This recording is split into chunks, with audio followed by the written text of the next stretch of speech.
The forest had always been my safe haven.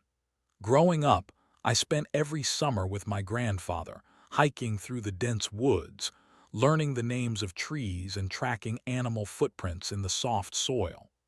When he passed away last winter, leaving me a stretch of forest land in his will, it felt like he had given me more than just property. He had entrusted me with his legacy. My wife Sarah suggested we take our children, Emma and Liam, for a weekend camping trip.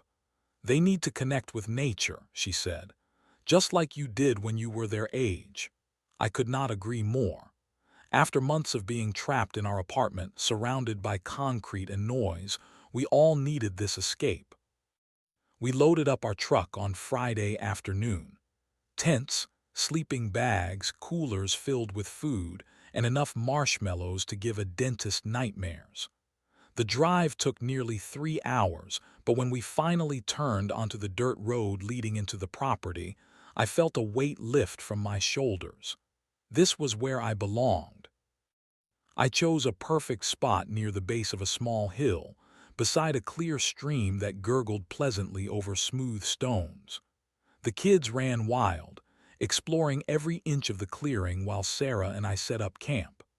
By sunset, our tent was pitched, a fire crackled in a stone-ringed pit, and the smell of hot dogs cooking filled the air. "Dad, can we roast marshmallows now?" Emma asked, already reaching for the bag. I nodded, helping them sharpen sticks while Sarah prepared the graham crackers and chocolate. Simple moments like these were why we had come here. The city felt a million miles away. The stars emerged one by one, brighter than our children had ever seen them. Liam pointed upward, asking questions about constellations I barely remembered from my grandfather's teachings. We were lost in that peaceful moment when headlights suddenly cut through the darkness, blinding us temporarily. An SUV had pulled up at the edge of our clearing. The engine died, but the lights remained on, casting long shadows across our campsite. A car door slammed and a woman marched toward us, her silhouette rigid with purpose. "What do you think you are doing here?" Her voice sliced through the night air. She was middle-aged, dressed in hiking clothes that looked too clean and new to have ever seen actual trail use. Her hands were planted firmly on her hips as she glared at our family. "Camping," I responded, standing up slowly. "Is there a problem?" "A problem?" she laughed sharply. "Yes, there is a problem. You are trespassing on private property. This entire area is protected by our association." Sarah moved closer to the children, who had stopped eating their s'mores and were watching with wide eyes. "There must be some misunderstanding," I said calmly. "This is my land, my grandfather." "I do not care what you think your grandfather told you," she cut me off, pulling out her phone. "I am calling the police. You have no permits, no permission to camp here, and you have started a fire in a restricted zone." "Ma'am, I legally own this property. I can show you." "Save it for the authorities," she snapped, turning back toward her vehicle. "Pack up and leave or deal with them when they arrive." Before I could say another word, she stormed back to her SUV, slammed the door and reversed violently, sending gravel flying. The taillights disappeared into the darkness, leaving us in stunned silence. Emma grabbed my hand. "Are we in trouble, Dad?" I squeezed her small fingers reassuringly, but inside I was seething. Who was this woman? And what right did she have to ruin our family weekend? "No, sweetheart," I said. "We are not in trouble. That lady is just confused." But as I stared into the fire, watching the flames consume the wood, I could not shake the feeling that this was only the beginning of something much worse. I barely slept that night. Every sound from the forest had me sitting up, expecting police lights or that woman returning. When dawn finally broke, I stepped outside the tent to make coffee, hoping the peaceful morning would wash away the unpleasantness of the previous night. The kids were still asleep, and Sarah joined me by the rekindled fire, wrapping her cardigan tightly around herself against the morning chill. "Do you think she will come back?" she asked quietly. Before I could answer, the sound of an engine answered for me. The same SUV from last night appeared, but this time the sun illuminated everything clearly: the vehicle, the driver, and the anger etched across her face. She stepped out with a clipboard clutched to her chest, sunglasses perched on her nose despite the early hour and the shade of the trees. Without saying a word, she began circling our campsite, taking photos with her phone, occasionally making notes. "Excuse me," I said, approaching her. "What exactly are you doing?" She looked up from her clipboard, a smug smile spreading across her face. "Documenting violations, of course." "Violations of what exactly?" "I am Karen Peterson, head of the Private Nature Preservation HOA," she announced, as if the title carried the weight of federal authority. "This entire woodland falls under our jurisdiction, and camping is strictly prohibited without proper approval." Sarah emerged from the tent with Emma and Liam, who clung to her legs, watching Karen with apprehensive eyes. "Listen, Ms. Peterson," I said firmly. "This land belongs to me. My grandfather left it to me in his will. There is no HOA here. This is private property." Karen laughed, the sound harsh and condescending. "Do you have proof of ownership on you? Deed, survey, anything?" I hesitated. Of course, I did not bring legal documents on a camping trip. "That is what I thought," she said, her voice dripping with satisfaction. "Everyone claims to own land they have no right to. Meanwhile, our association has been protecting these woods for years." She walked toward our truck, examining it critically. "You are parked on a natural watershed. Your fire pit threatens local fauna. Those children," she pointed accusingly at Emma and Liam, who shrank back, "have probably been disturbing endangered species." "We have been very careful," Sarah began, but Karen cut her off. "You have 15 minutes to pack up and remove yourselves from this property, or I will have your vehicle towed and file formal charges for environmental damage." The kids started crying, clinging tighter to Sarah, who looked at me with panic in her eyes. "You cannot do this," I said, struggling to keep my voice level. "You have no authority here." 15 minutes, Karen repeated, checking her watch theatrically. "The clock is ticking." She strutted back to her SUV, pulled out her phone, and began talking animatedly, gesturing toward our campsite. I could not hear what she was saying, but her body language made it clear she was reporting us to someone. Sarah pulled me aside, her voice trembling. "John, maybe we should just go. The kids are scared." I looked at my family, my wife's worried face, my children's tear-streaked cheeks, and felt my anger building. Something was seriously wrong here. This woman had no badges, no official identification, nothing but a clipboard and an attitude. But fighting her now, with my family watching, was not the right move. "Fine," I said quietly. "We will leave, but this is not over." We packed up quickly, the peaceful mood of our getaway thoroughly shattered. As we loaded the last of our gear, Karen watched from her SUV, a satisfied smile on her face. Her victory was clear in her posture, in the way she nodded approvingly as we prepared to leave.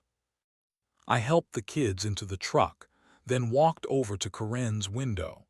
She rolled it down just an inch, as if afraid I might reach in. "I want your full name and the official name of this HOA," I said calmly. "You can look us up," she replied dismissively. "Private Nature Preservation Association. Now leave before I call for backup." As we drove away, I watched her in the rearview mirror, standing in our abandoned campsite like a conquering general. My knuckles were white on the steering wheel. This was my grandfather's land, our land, and I was not about to let some self-appointed forest queen take it from us. The drive home was quiet. The kids eventually fell asleep in the back seat, exhausted from the emotional morning. Sarah reached over and placed her hand on mine. "What are you going to do?" she asked softly.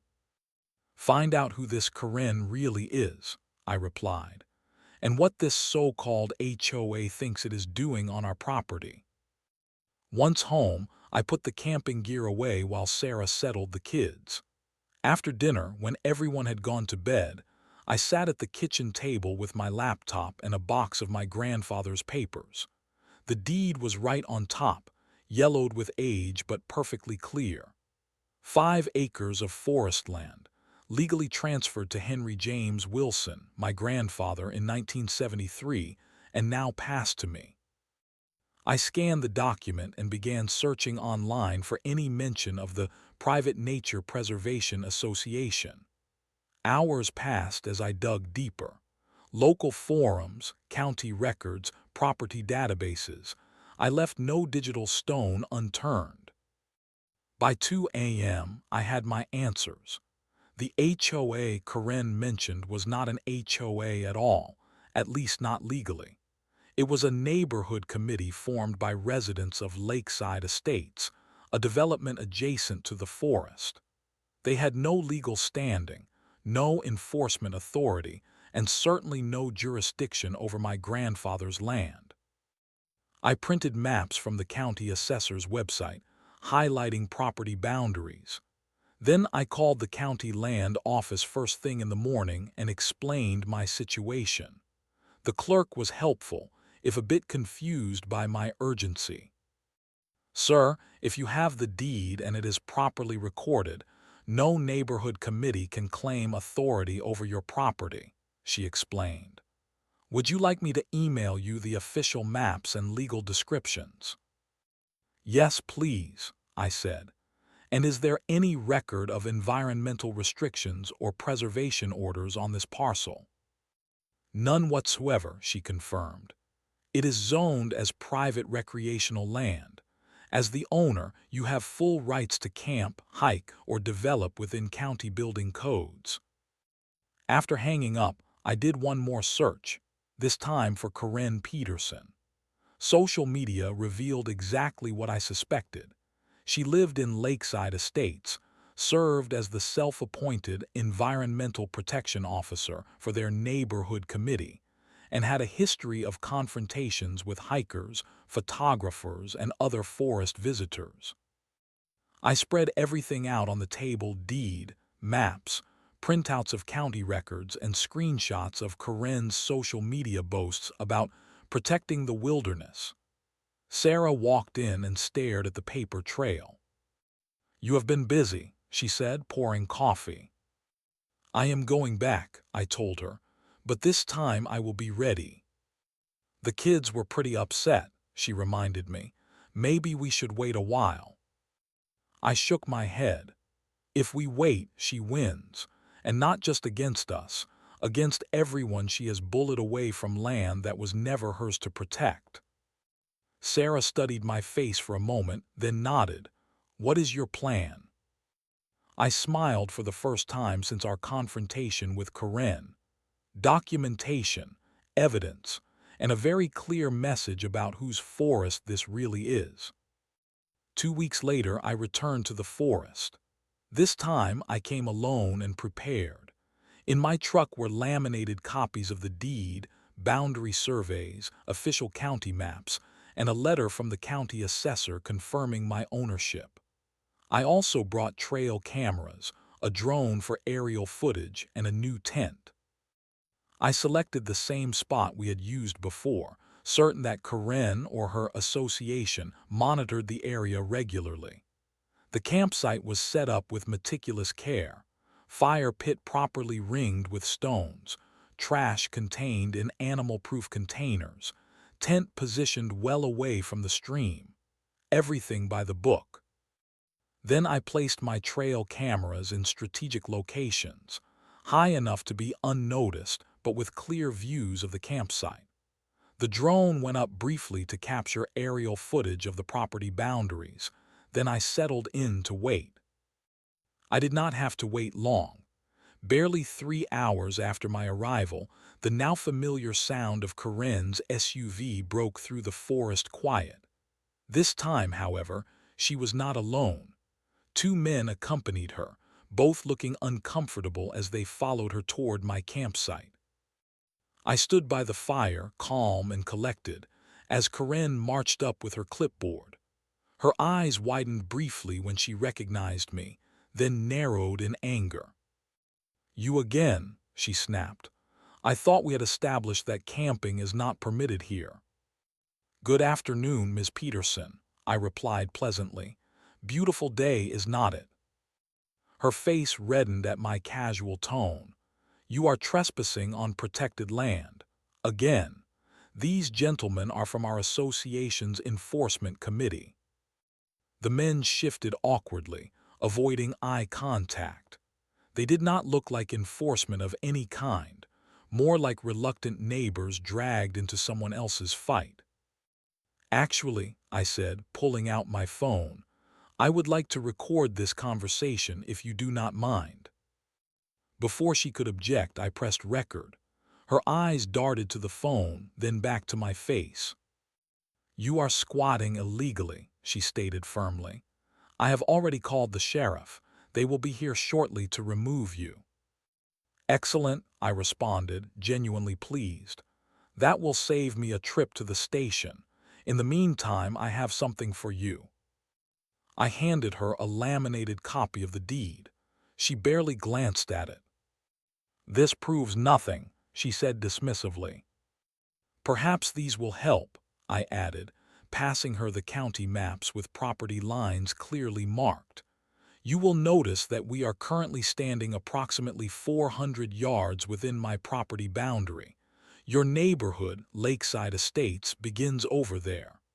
I pointed to the west. One of the men leaned over to look at the maps. "Corinne, if this is his property—" "It is not," she cut him off sharply. "Our association has been maintaining these woods for years.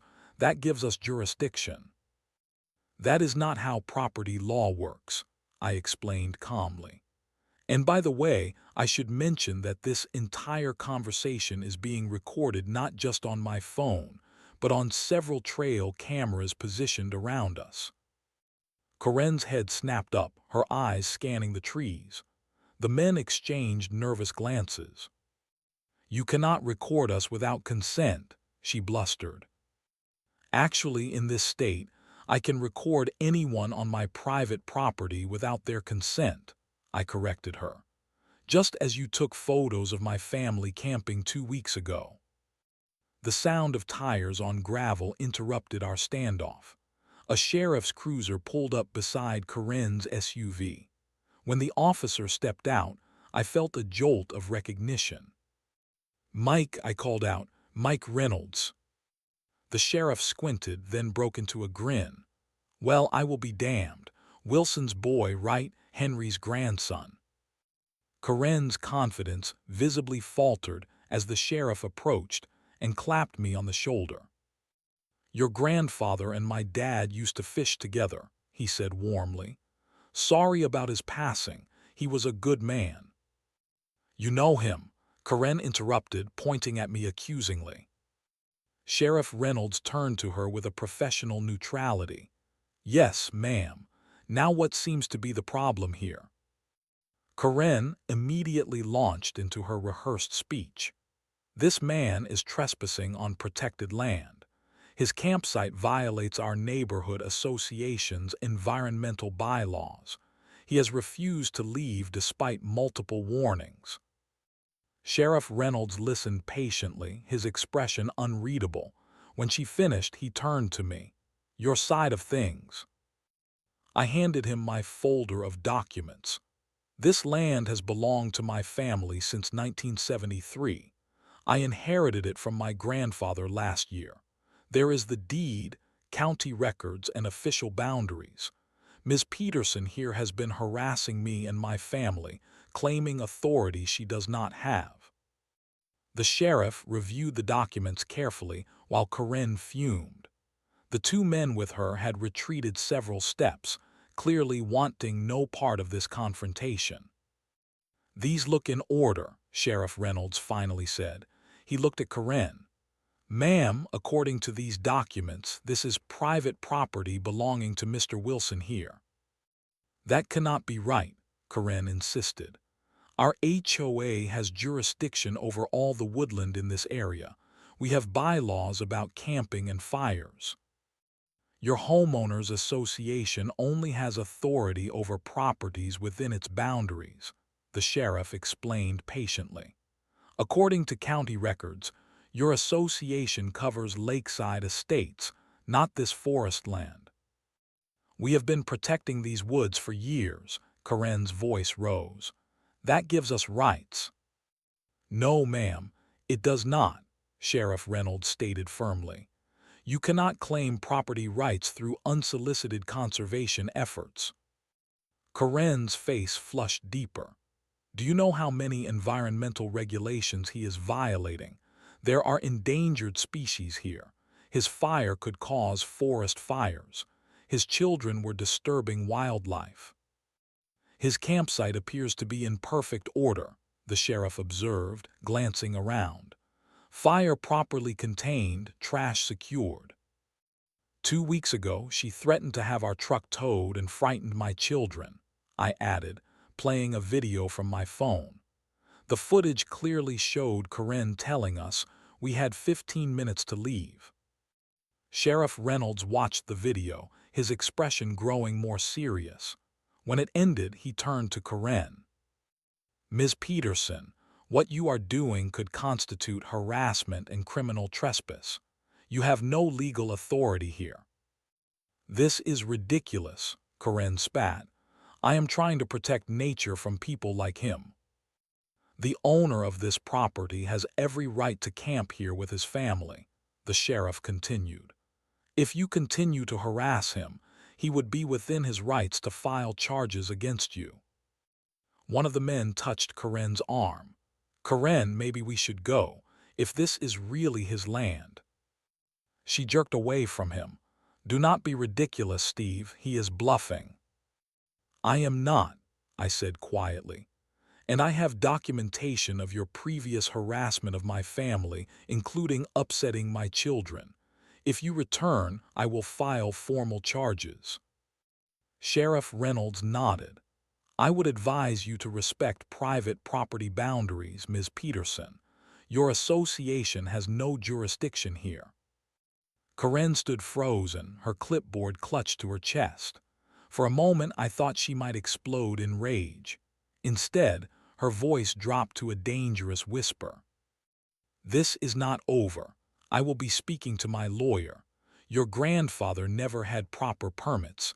There are environmental regulations." "That will be enough," Sheriff Reynolds interrupted. "Ma'am, I suggest you leave now, or we can continue this conversation at the station." The two men were already retreating to the SUV, clearly embarrassed. Corinne glared at me with undisguised hatred before turning on her heel. "I will see you in court," she threw over her shoulder. "You are welcome to try," I called after her. "The property records are quite clear." We watched as Corinne and her reluctant enforcers drove away, gravel spinning under her tires. Sheriff Reynolds shook his head. "She has been causing trouble for years," he confided. "Thinks she owns the whole county. Never had the authority to back it up, though." "Thank you for your help," I said sincerely. "No problem. Your grandfather was a good man." He handed back my documents. "You might want to post some private property signs along the boundaries. Make it clear." I nodded, watching him return to his cruiser. As the sheriff drove away, I felt a weight lift from my shoulders. But something told me Corinne was not done yet. People like her rarely gave up after one defeat. I texted Sarah the good news but decided to stay the night. This was my land, after all, and I refused to be chased away from it again. I spent a peaceful night in the forest, undisturbed by Corinne or her enforcers. The next morning I packed up and drove home, feeling victorious. Over the weekend, Sarah and I purchased private property signs, which I installed along the boundaries the following week. For nearly 2 weeks, all was quiet. I began planning another family camping trip, determined that Emma and Liam should experience the forest properly this time. But first, I wanted to check on our campsite and the new signs. When I arrived early on a Wednesday morning, what I found made my blood run cold. Our favorite campsite had been vandalized. Trash was scattered everywhere. Fast food containers, plastic bottles, even broken glass. The fire pit had been destroyed, stones kicked aside. Worst of all, my trail cameras had been ripped from the trees, their casings smashed open and memory cards missing. I stood in stunned silence, surveying the destruction. This was more than petty revenge. It was environmental sabotage by someone claiming to protect nature. The irony would have been laughable if I had not been so furious. Then I remembered. One camera had been hidden inside a hollow tree, its lens peeping through a small knothole. I hurried over, heart pounding, and reached inside. The camera was untouched, still recording. I took it down and reviewed the footage. There she was, Corinne Peterson, sneaking through the woods at dusk, flashlight in hand, wearing gloves. The camera captured her systematic destruction of the campsite, her face twisted in vindictive pleasure as she scattered trash and broke my equipment. Without hesitation, I drove straight to the sheriff's office. Mike Reynolds was on duty, and his expression darkened as I showed him the footage. "This crosses a line," he said grimly. "Trespassing, destruction of property, littering on private land. We have enough to bring charges." He dispatched deputies to Corinne's house while I filed a formal complaint. By afternoon, I received a call that Corinne had been arrested and was being processed at the county jail. The case moved quickly. Corinne hired an expensive lawyer who advised her to plead not guilty, claiming she was removing illegal structures from protected land. But faced with clear video evidence and property records, her defense crumbled. In court, Corinne played the role of environmental martyr. "I have devoted years to protecting these woods," she told the judge, tears streaming down her face. "These newcomers know nothing about conservation. They are destroying natural habitats with their camping and fires." The judge was unimpressed. "Ms. Peterson, the evidence clearly shows you trespassing on private property, vandalizing a legal campsite, and littering in a forest you claim to protect. Your actions contradict your stated environmental concerns." Her lawyer tried to argue that the Private Nature Preservation Association had unwritten agreements with previous landowners, but could produce no documentation. The verdict came swiftly, guilty on all counts. Corinne received a substantial fine, was ordered to pay for damages to my property, and was served with a restraining order prohibiting her from coming within 500 yards of my land. As we left the courthouse, a local reporter approached me for comment. The story appeared in the county newspaper the next day. "Self-appointed forest guardian convicted of vandalism and trespassing." The article detailed Corinne's history of harassing hikers and campers, along with the revelation that her HOA had no legal authority beyond neighborhood boundaries. The fallout was immediate. Lakeside Estates residents, embarrassed by the negative publicity, voted to dissolve the Private Nature Preservation Association at their next community meeting. Several neighbors contacted me privately to apologize, explaining that Corinne had gradually taken over the organization, transforming it from a genuine conservation group into her personal power trip. She started with good intentions, one elderly resident told me. But somewhere along the way, it became about control, not conservation. As summer turned to fall, the forest transformed into a tapestry of red and gold. The perfect time, I decided, for our family to reclaim our camping tradition. We returned on a crisp October weekend, Sarah, Emma, Liam, and me. This time there were no interruptions, no angry strangers storming through our campsite, just the whisper of leaves and the gentle gurgle of the stream. We rebuilt our campfire ring, pitched our tent, and settled into the rhythm of forest life. The children, initially hesitant after their last experience, gradually relaxed and began exploring again, collecting colorful leaves and interesting stones. As night fell and the stars emerged, I watched the flames dance in our fire pit. My thoughts turned to my grandfather. What would he think of all this drama over the land he had loved so simply? He had never posted signs or fought legal battles. He had simply belonged here, as natural a part of the forest as the trees themselves. "Dad," Emma's voice pulled me from my thoughts, "is the mean lady ever coming back?" I pulled her close. "No, sweetheart, this is our special place. No one can take it from us." Over the following weeks, something unexpected happened. I began receiving emails and phone calls from people who had read about our story. Hikers, campers, photographers, all with their own tales of being chased away by Karen or her association. "We used to love walking those trails," one elderly couple wrote, "but after being threatened with fines, we stopped going." Their stories gave me an idea. I contacted the County Parks Department and proposed setting aside a portion of our land, about 1 acre along the eastern boundary, as a public nature trail, a memorial to my grandfather, who had always encouraged others to appreciate the forest. Henry Wilson Trail opened the following spring, a simple path winding through the prettiest section of woods with benches for resting and signs identifying local flora and fauna.